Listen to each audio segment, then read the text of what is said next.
Buenos días, hermanos. Qué bueno poder cantar al Señor, ¿no? Nuestra alma necesita recordar todo el tiempo quién es Dios y lo que Él ha hecho por nosotros, ¿no? Nosotros fuimos creados para Él, para alabarle, y la forma en la que le damos gloria es cuando el gozo de nuestras almas es solo Él. Ahí le damos la gloria. Como saben, cuando un sembrador va a sembrar, tiene que preparar el suelo. El predicador se puede preparar toda la semana para poner la semilla, pero si el terreno está duro, no hay semilla ni sembrador que pueda penetrar a tu corazón. Por eso es muy importante que tú entiendas que desde el día lunes tú estás preparando tu corazón para que la palabra implantada acá tenga un fruto. Mira, acompáñame ahí a Primera de Pedro. Esta verdad a mí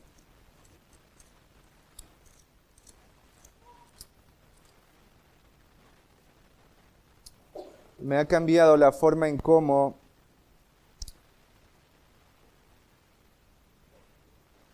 trato con la verdad en mi vida. Ahí en 1 de Pedro capítulo 2,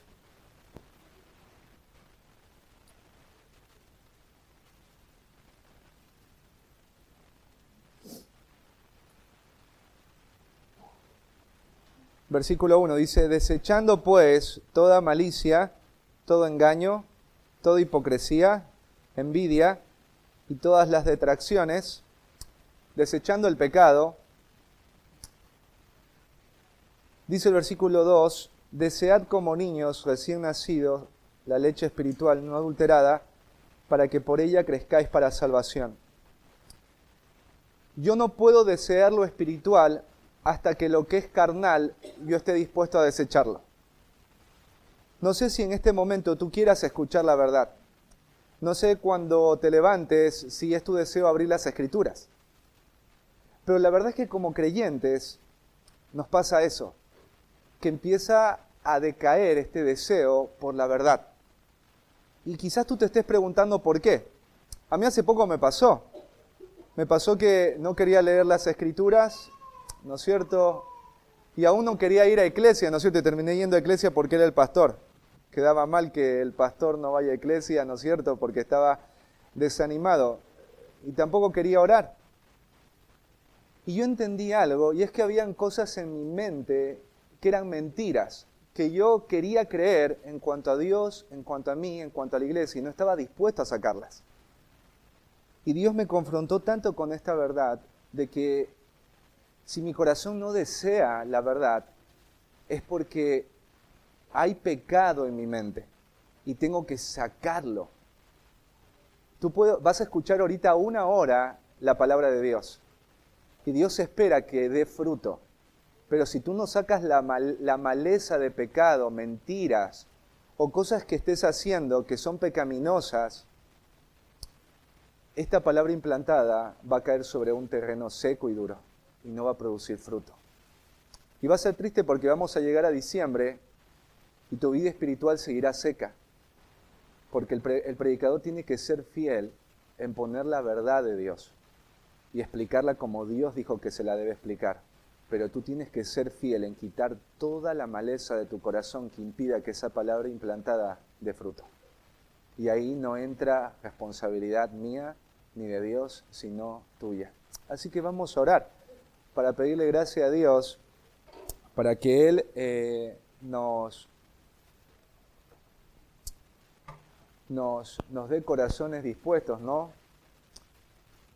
Y nos dé la gracia para sacar lo que tengamos que sacar para su gloria, porque a todos nos pasa y necesitamos de la gracia para salir de esta condición de enfriamiento, de debilidad espiritual, de desánimo.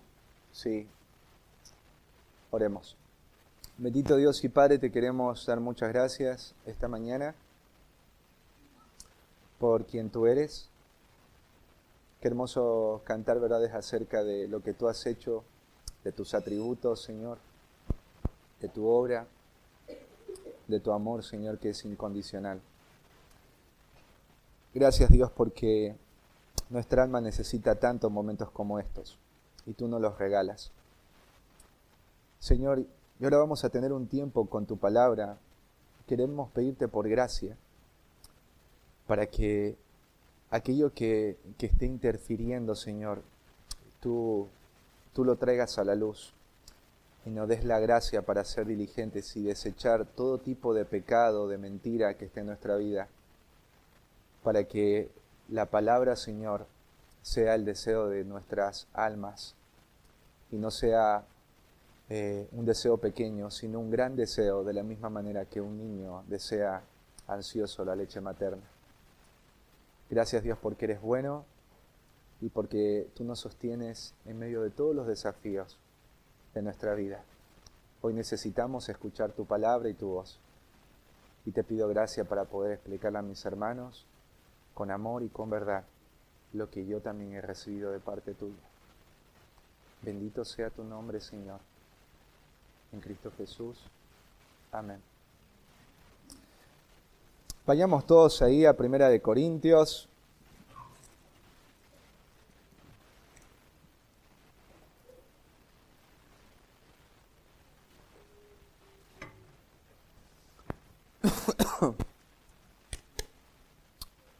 Capítulo 3.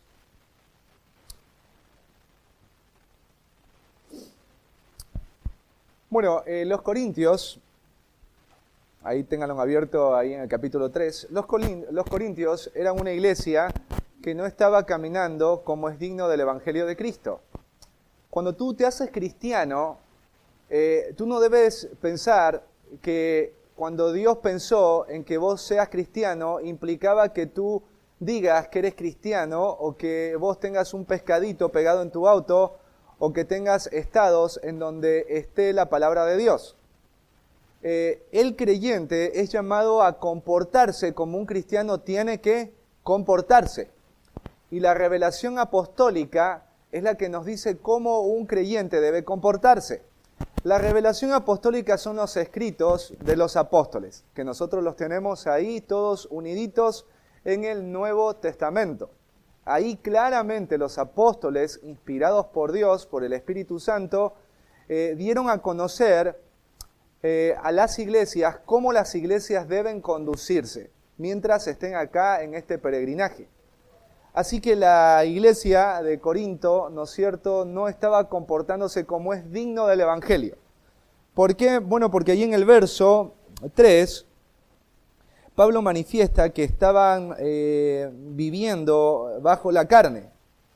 Habían deseos carnales que estaban gobernando la vida de los creyentes ahí en la congregación, y dice ahí que habían entre ellos celos, contiendas y disensiones. Ellos no estaban viviendo correctamente el Evangelio porque yo debería amar a mi hermano y no estar en guerra o en conflicto con mi hermano. Yo no puedo pensar que estoy en guerra con mi hermano y yo soy espiritual. Si yo estoy en conflicto con mi hermano y en guerra con mi hermano, yo soy muy carnal, por más pastor que sea, o por más líder que sea, o por más seminarista que sea, o por más Biblia que yo sepa, porque la Biblia lo dice. Y Pablo va a identificar cuál era la fuente, ¿no es cierto?, de estos problemas, de estos conflictos. Y tenía que ver con una errada manera de ver la obra de Dios y también los líderes que acompañaban esa obra de Dios. Por eso el apóstol Pablo, del versículo 5 al 9, veíamos la anterior reunión, él se toma el tiempo para explicarles que los hombres que lideran en la iglesia, en este caso pone a Pablo y a Apolos, ellos son solo servidores, ellos no son señores. También Pablo explica que ellos no son los que producen el crecimiento. Yo planté, Apolos regó, pero el crecimiento lo ha dado el Señor. ¿Sí? Los líderes no producen el crecimiento dentro de una iglesia. Cuando una iglesia está creciendo, está floreciendo y hay fruto, el líder no podría enorgullecerse de nada, porque el que hace que todo eso se produzca es Dios. No hay otro. Es Dios, no los hombres. Los hombres tienen que ser fieles en sembrar y regar, pero el crecimiento viene solamente de parte de Dios. Así que Pablo también alega que a causa de esto el único que debe recibir la gloria en la iglesia es no Pablo, no Apolo, sino Dios, porque Él es el que da el crecimiento. Continuando con lo que Pablo explica, también es importante entender, ahí lo pone Pablo, que ni el que riega es más importante, ni el que planta es importante. Los dos son iguales en valor. Los dos son necesarios. Y también Pablo termina esta sección diciendo que no solamente que el que planta y el que riega son una misma cosa, tienen un mismo propósito, sino que también están trabajando para un mismo Dios. Ambos, el que planta y el que riega, aunque sus funciones son diferentes, ellos han sido puestos ahí para colaborar, ayudar a Dios en lo que Él está edificando, y también, obviamente, es una misma obra. Es la labranza y es el edificio de Dios. En el versículo 9, Pablo va a usar un nombre para la iglesia. Acá la imagen que pone es la de un edificio, la de una construcción, ¿sí? También ha usado la imagen de una labranza. Y ahí Pablo, en el versículo 10, él va a hablar acerca de qué es lo que él ha hecho en esta construcción, en este edificio. Y él en el versículo 10 dice que conforme a la gracia de Dios que me ha sido dada, yo como perito arquitecto, dice, puse el fundamento. El apóstol Pablo dice que en esta edificación de Dios, él es quien ha puesto el fundamento y él ha sido un perito arquitecto. Bueno, esta palabra perito arquitecto tiene que ver con un maestro mayor de obra, ¿sí? Un maestro sabio. Como ustedes saben, el maestro mayor de obra es la persona que tiene la autoridad y el conocimiento para levantar una estructura o un proyecto arquitectónico. Ahí en Wikipedia dice que el maestro mayor de obra es quien ejerce funciones proyectuales, cálculo de estructuras resistentes, configuración de las instalaciones sanitarias y otras cosas que son avanzadas para el edificio. Y también ejerce la dirección. Entonces el maestro mayor de obra tiene que supervisar toda la obra y él está a cargo de esa obra. Él conoce muy bien esa obra, él sabe dónde tiene que ponerse todo.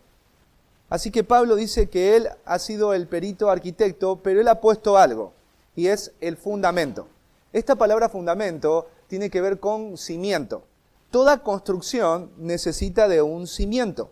El cimiento de una casa, podríamos decir, que es el corazón de una casa, es el corazón de una construcción. Un mal cimiento, no importa qué materiales se pongan encima de ese cimiento, si el cimiento es malo, toda esa construcción es frágil, esa construcción es débil y puede llegar a caerse. Así que el apóstol Pablo habla de que él ha puesto y utiliza el verbo pasado. Él no sigue poniendo el fundamento, él lo puso, tiempo pasado. Y ese fundamento tiene que ver con esta construcción. La parte más importante de esta construcción la puse yo, los cimientos. Pero Pablo no va a decir esto con orgullo. Él dice que ha sido como un perito arquitecto. Pablo no es un arquitecto, no es un maestro mayor de obra. Él afirma que es como, ¿no es cierto? Y esto que él ha hecho de poner el fundamento, él dice acá en el versículo 10, conforme a la gracia de Dios. El apóstol Pablo no está diciendo que él ha hecho esto de poner el fundamento como un perito arquitecto por sus capacidades, por su conocimiento, por su moralidad, por su grandeza. Pablo alega que esto es un favor de Dios. Y cuando habla de gracia, tiene que ver con un favor inmerecido. Pablo reconoce que él no merece haber sido como un perito arquitecto para haber puesto el cimiento de esa obra, de ese edificio. Sigue ahí el apóstol Pablo y afirma que y otro edifica encima. Él puso el fundamento de ese edificio, ya terminó, ya no está poniendo más el fundamento, y ahora dice, y otro edifica encima. Esta palabra, edifica, tiene que ver con sobreedificar. O sea, poner encima lo que falta de un edificio a fin de que el edificio avance hasta que llegue a término. ¿Sí? Entonces el apóstol Pablo reconoce que hay otra persona en la iglesia que está sobreedificando en ese edificio. Y acá el apóstol Pablo va a dar una orden a los corintios. Y esta orden es también para todas las iglesias de todo el mundo, de todos los tiempos. Acá dice que los corintios deben hacer algo, y es esto. Pero cada uno, dice, cada uno, o sea, cada hermano de la iglesia de los corintios tiene que hacer algo, y es mirar cómo sobreedifica. Esta palabra, este verbo mirar, aparece en varias partes de la Biblia y tiene que ver con vigilar cuidadosamente, estar alerta. Miren, por ejemplo, ahí en Efesios, Pablo dice, mirad con diligencia cómo andéis. Mirad con diligencia cómo andéis. Pon atención en cómo estás andando. No como necio, sino como sabio. Acá el verbo mirar está relacionado a una acción. Ustedes tienen que estar alerta. Pero esta alerta tiene que ver en este sentido. Si alguien me dice, ten cuidado, eso quiere decir que tengo que hacer cambios para que eso que es peligroso no venga. Si yo le digo a mi hija, mira Luchi, cuidado cuando cruces. No es solamente que Luchi diga, papá, me asusté con lo que me dijiste, sino que ella esté alerta de qué auto viene a su izquierda y qué auto viene a su derecha. Ella tiene que hacer algo tiene que ser modificado en ella para que esta orden se cumpla. Así que Pablo la usa. En Hebreos también dice, mirad hermanos, que no haya ninguno de vosotros corazón malo de incredulidad para apartarse del Dios vivo. Ellos tienen que estar alerta a algo y es a la incredulidad, a irse apartando del Dios vivo. ¿De qué tienen que estar alerta los corintios? ¿De qué tienen que estar alerta la iglesia de Parque El Eluar? De cómo están sobreedificando, de cómo están continuando la construcción del edificio. El apóstol Pablo acá está estableciendo una realidad, y es que todo creyente dentro de una iglesia está sobreedificando en ese edificio. Todo creyente. El que recién empezó la vida cristiana y es creyente, ya empieza a sobreedificar. Todos están sobreedificando. A veces se tiende a pensar que solo el pastor es el que sobreedifica en la iglesia. Pero Pablo no dice eso. Pablo está diciendo esto en un sentido general. Esto no es para el pastor, esto es para toda la iglesia. Iglesia, cada uno de ustedes, miren de qué manera estén alertas, tengan cuidado en la forma en cómo están sobreedificando dentro de la iglesia. Tengan cuidado. Así que el título de la predicación de hoy es Ten cuidado cómo edificas dentro de la iglesia. Ten cuidado de cómo edificas, sobreedificas dentro de la iglesia. Ten cuidado, tienes que estar alerta. Así que vamos a leer del versículo 10 al versículo 15 y después vamos a ir estudiando cada versículo. Dice, conforme a la gracia de Dios que me ha sido dada, yo como perito arquitecto puse el fundamento y otro edifica encima, pero cada uno mire cómo sobreedifica. Verso 11. Porque nadie puede poner otro fundamento que el que está puesto, el cual es Jesucristo. Y si sobre este fundamento alguno edificare oro, plata, piedras preciosas, madera, heno, hojarasca, la obra de cada uno se hará manifiesta, porque el día la declarará, pues por el fuego será revelada, y la obra de cada uno, cual sea, el fuego la probará. Si permaneciere la obra de alguno que sobreedificó, recibirá recompensa. Si la obra de alguno se quemare, él sufrirá pérdida, si bien él mismo será salvo, aunque así como por fuego. El primer punto es este. Ten cuidado cómo edificas poniendo atención en el fundamento. Tienes que poner atención en el fundamento. Pablo va a hablar de que el fundamento, porque hasta ahora yo no te he dicho cuál es el fundamento de esta construcción. ¿Qué es lo que sostiene este edificio? ¿Qué es lo que hace que este edificio no se rompa? ¿Qué es lo que hace que este edificio pueda tener seguridad? ¿Qué es lo que hace que este edificio sea confiable para construir? ¿Cuál es el fundamento? Bueno, el apóstol Pablo en el versículo 11 dice que nadie puede poner otro fundamento que el que está puesto, el cual es Jesucristo.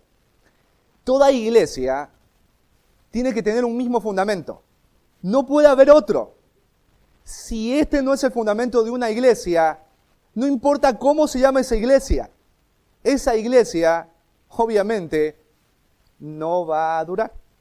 Y no sería una iglesia. Porque para que sea una iglesia, tiene que estar fundada sobre un solo fundamento y no hay otro. Y este fundamento dice que es Jesucristo. Cuando dice que el fundamento es Jesucristo, quiere decir que toda iglesia se construye sobre la base de quién es Jesús y lo que Él ha hecho en la cruz. No hay otra cosa.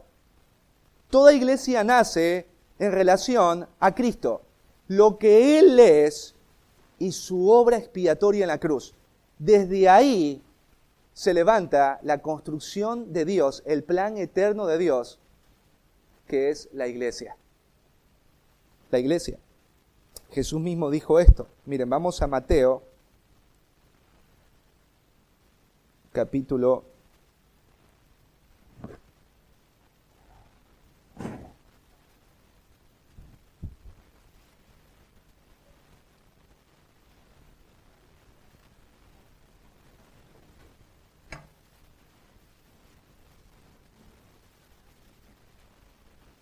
16, 18, dice, yo también te digo, le dice a Pedro, que tú eres Pedro, y sobre esta roca edificaré mi iglesia, y las puertas del Hades no prevalecerán contra ella. El apóstol Pedro ha afirmado que Jesús es el Hijo de Dios. Es una declaración muy importante que Pedro hace, y que se le ha revelado el Padre y no hombre. Pero ahora Jesús va a hacer otra revelación para Pedro. Pedro, sobre esta roca, hablando de él, dice Jesús, yo edificaré mi iglesia. Jesús es la roca. Y esta roca es la que va a ser usada para que esta construcción llamada la iglesia suceda. No puede haber otra cosa. Cristo mismo dice, yo edificaré mi iglesia sobre esta roca, y la roca es Cristo mismo. Esto de entender a la iglesia como un edificio es muy importante. Porque no es cualquier edificio. ¿Y cómo te das cuenta que no es cualquier edificio? Por el tipo de fundamento sobre el cual está hecho ese edificio. Si el fundamento de este edificio es Dios mismo, ¿cómo podríamos pensar de que este edificio no es importante? De que esta construcción no tiene un valor eterno y trascendente. ¿Por qué lo sacamos de dónde? ¿De qué es el fundamento? ¿Por qué este fundamento es tan precioso, es tan fuerte y tan seguro?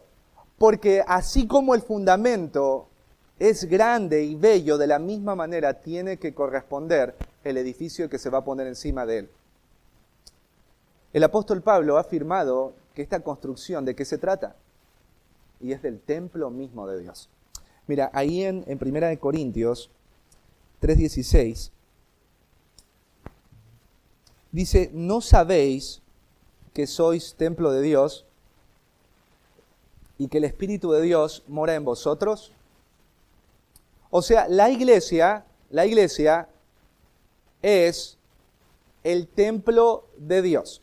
En el Antiguo Testamento, quizás para un judío tenga una connotación diferente que para vos, pero debe ser la misma. Cuando un judío pensaba en el templo que se erigió en los tiempos de Salomón, o sea, el judío pensaba que ahí era el lugar donde habita y se manifiesta Dios. Entonces, en Israel ese era el lugar más importante, más santo, más sagrado, porque ahí habita y se manifestaba Dios. Y la connotación acá debe ser la misma. La iglesia es el lugar donde Dios habita y Él se da a conocer. Hay gloria en la iglesia. Miren ahí en 1 de Timoteo, capítulo 3:15.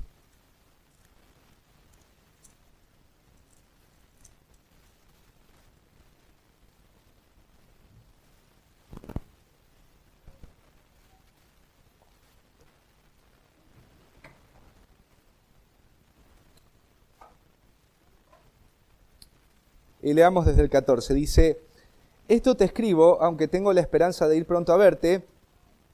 Pablo le escribe a Timoteo esta carta con un propósito. Versículo 15, para que si tardo sepas cómo debes conducirte en la casa de Dios, que es la iglesia del Dios viviente, columna y baluarte de la verdad. Pablo acá vuelve a utilizar la imagen de una casa, oikos, de una casa, de una construcción. La iglesia es la casa de Dios, el lugar donde Dios habita. Pero en 1 de Pedro es interesante porque hay un concepto que todavía no penetra en nuestro corazón. Y es que la iglesia no se trata del templo. Yo hago un esfuerzo para llamarle la casa de la iglesia o el templo. Aunque hay hermanos que me dicen, no le llames templo porque ese es el nombre que le dan los umbanda a su local. Yo le llamo la casa de la iglesia y no le llamo a esto la iglesia porque la iglesia no es el templo. ¿Sí? Acá puede venir el gobierno, puede quemar este lugar, echarnos a todos y la iglesia no se ha perdido.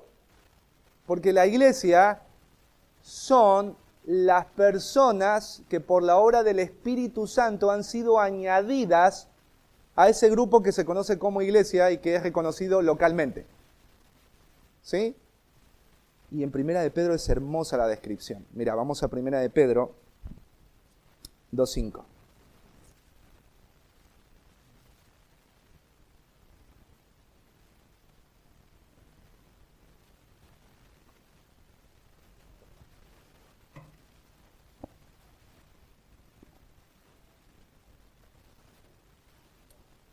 Dice, vosotros también, escucha bien, como piedras vivas,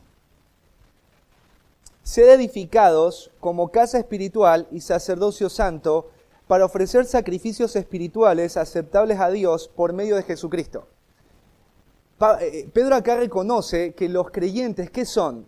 Son piedras vivas. Son piedras vivas. Son bloques vivos. ¿Para qué sirven los bloques o los ladrillos? Son ladrillos vivos.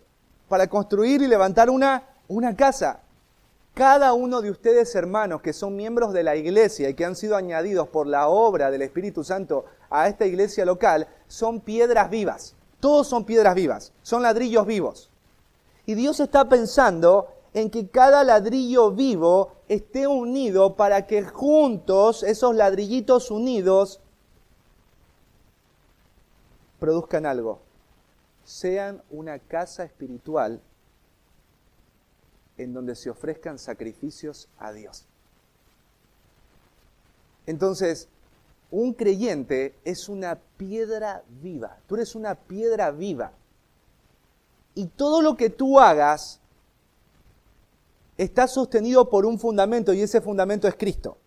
Eres una piedra viva que ha sido puesta sobre un fundamento y ese fundamento es Cristo. No hay otro. Esto de tener en cuenta el fundamento es muy importante. Volvamos ahí a 1 de Corintios, capítulo 3.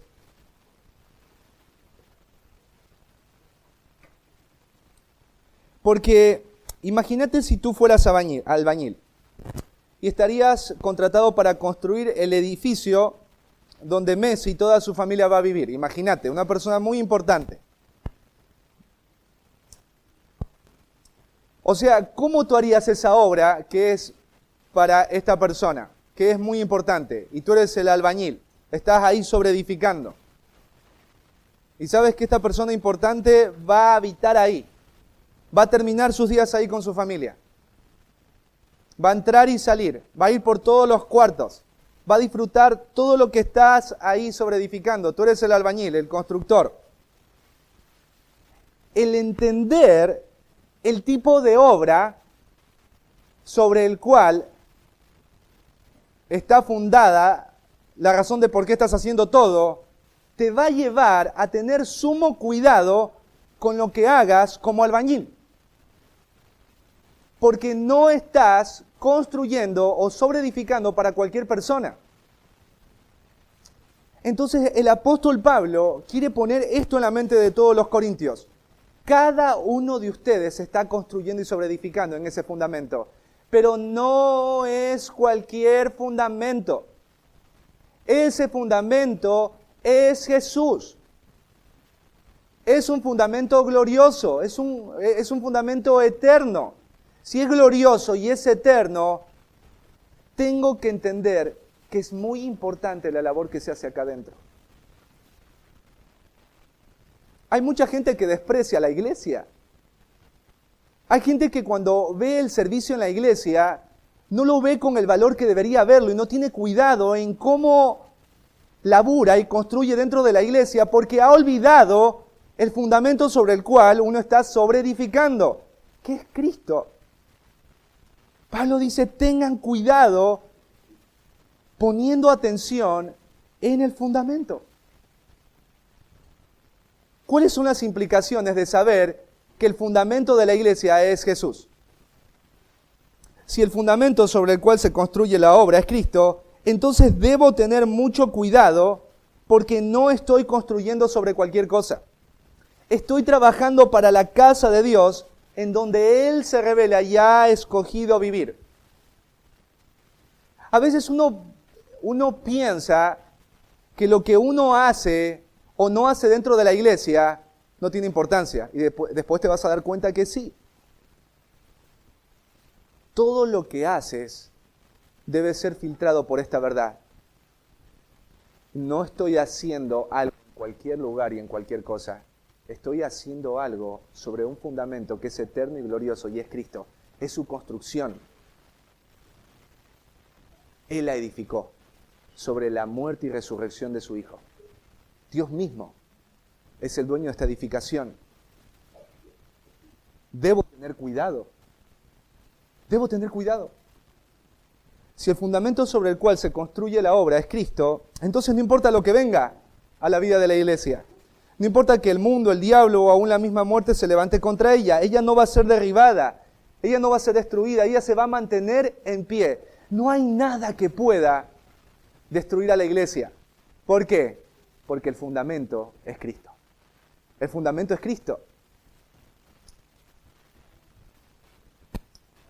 Hay muchos líderes o pastores que tienen miedo de todo lo que está pasando hoy y que es contrario a la iglesia, pero cuando tú ves esto, tú enfrentas la realidad con optimismo, enfrentas la realidad con esperanza y llena de gracia. El apóstol Pablo en tiempos de persecución le dijo a Timoteo, Timoteo, el fundamento de Dios está firme. El fundamento de Dios está firme. Si viene una persecución a la Argentina y los cristianos empiezan a ser asesinados, no importa, el fundamento de Dios está firme. No importa que vengan corrientes filosóficas, no importa que se levanten hombres y mujeres y atenten contra la iglesia va a permanecer porque el fundamento de la iglesia es Cristo. Y es maravilloso que nosotros estemos sobreedificando en una obra que es segura. O sea que es un trabajo que no se pierde. Imagínate que vos construyes, hay gente que construye en zona de huracanes, ¿no? Y hay personas que les preguntan, ¿y no estás preocupada por esto? Y la gente dice, no, porque viene el huracán, se va a llevar todo, pero va a quedar el fundamento. y siempre se puede volver a construir cuando está el fundamento. Es precioso el saber que Jesús es el fundamento. Si el fundamento sobre el cual se construye la obra es Cristo, entonces la fuerza, la protección y la firmeza no está en ningún hombre o líder que se levante dentro de la iglesia. Solo Él es el fundamento sólido, perfecto y hermoso que la construcción necesita. Vieron que los corintios estaban, yo soy de Pablo, yo soy de Apolos. Pablo le dice, hay un fundamento. Ese fundamento es Cristo. La iglesia de los corintios va a estar firme no por Pablo y Apolo, sino por quien es el fundamento. Si un día algo pasa con los líderes de esta iglesia, no deberían los hermanos alarmarse.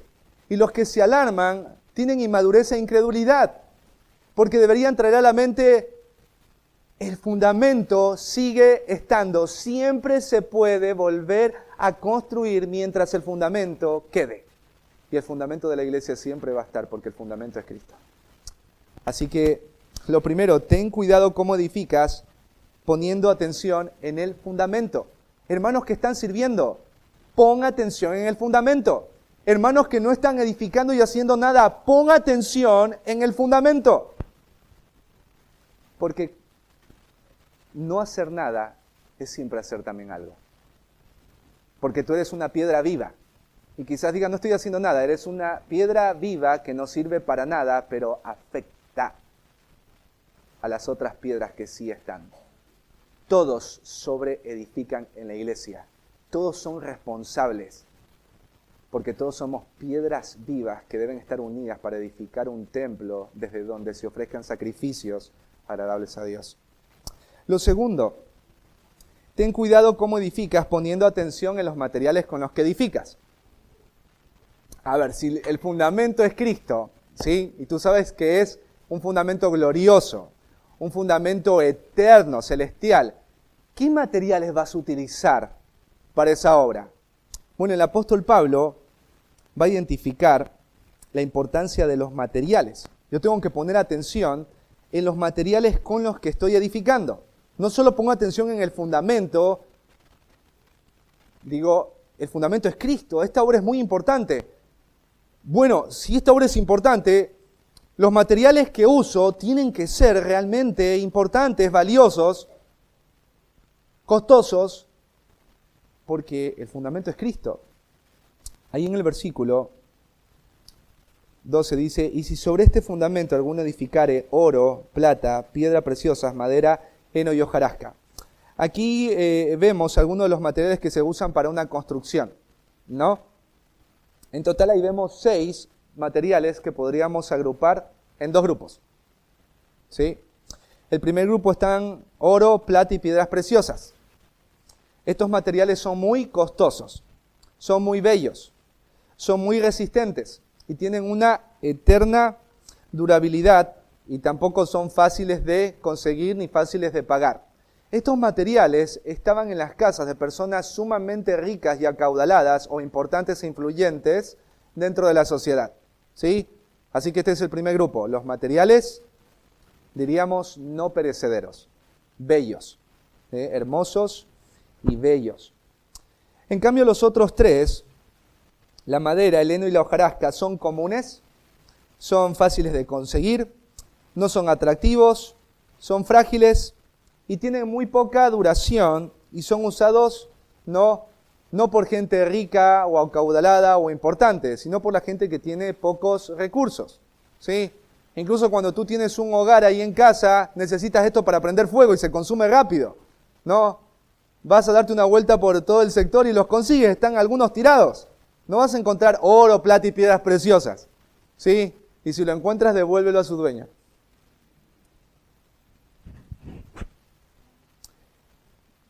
Y ahí surge una pregunta. ¿A qué se refiere Pablo con estos materiales? ¿En qué está pensando Pablo? Entonces vemos 2 grupos, materiales preciosos y duraderos y materiales no preciosos y no duraderos. ¿A qué se referirá Pablo con estos materiales? Bueno, por el contexto nosotros entendemos que tiene que ver específicamente con las obras del creyente. Las obras del creyente. La calidad de su trabajo en medio de la iglesia, de cómo está sobreedificando. ¿Y cómo te das cuenta de eso? Porque en el versículo 13 dice, la obra de cada uno será manifiesta. ¿Sí? Estos materiales están relacionados a la obra, a la calidad de trabajo de cada creyente dentro de la iglesia donde ha sido puesto por el Espíritu Santo. ¿Sí? La calidad de trabajo. ¿Cómo son las obras de buena calidad? Vamos a revisar en la Biblia. Mira, ahí en 1 de Tesalonicenses,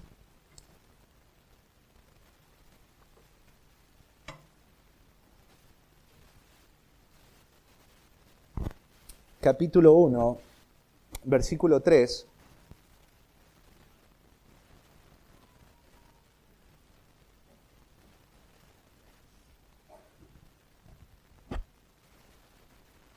El apóstol Pablo va a decir que él se acuerda sin cesar delante de Dios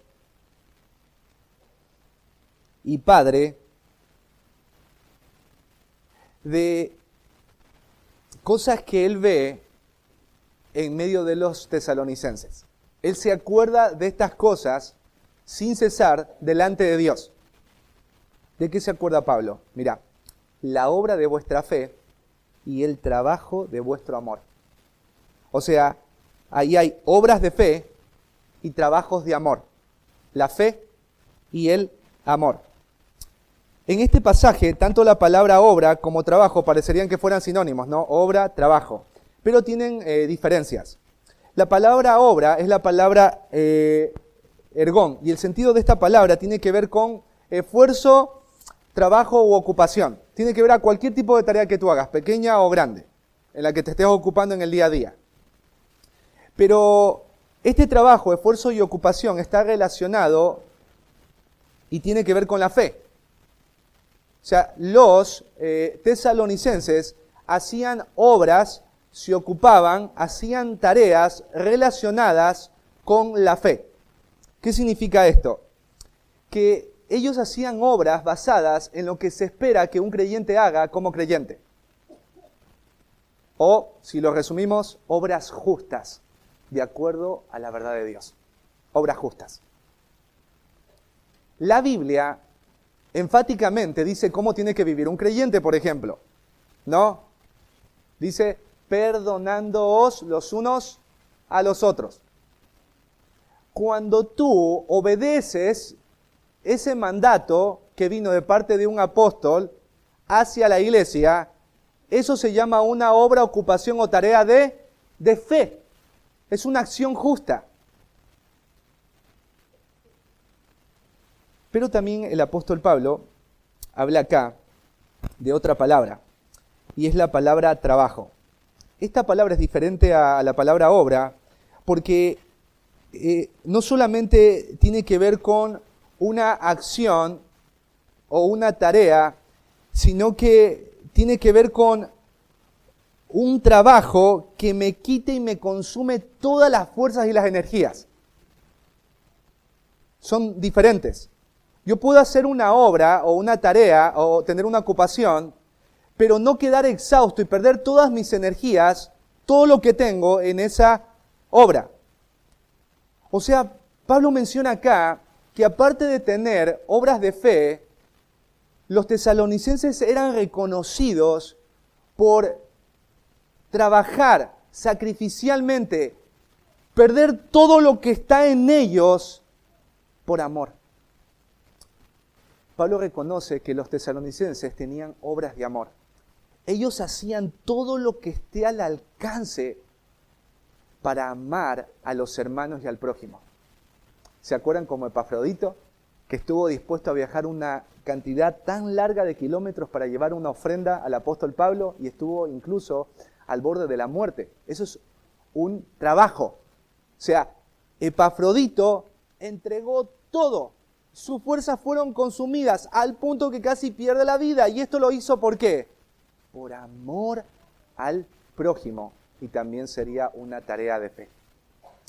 Entonces, si nosotros vemos esto, podríamos decir que si Pablo recuerda sin cesar la obra de fe y el trabajo de amor de los tesalonicenses delante de Dios, entonces Dios mira las obras de fe y los trabajos de amor como algo que debe ser recordado, como algo que es precioso, como algo que construye y edifica dentro de la iglesia.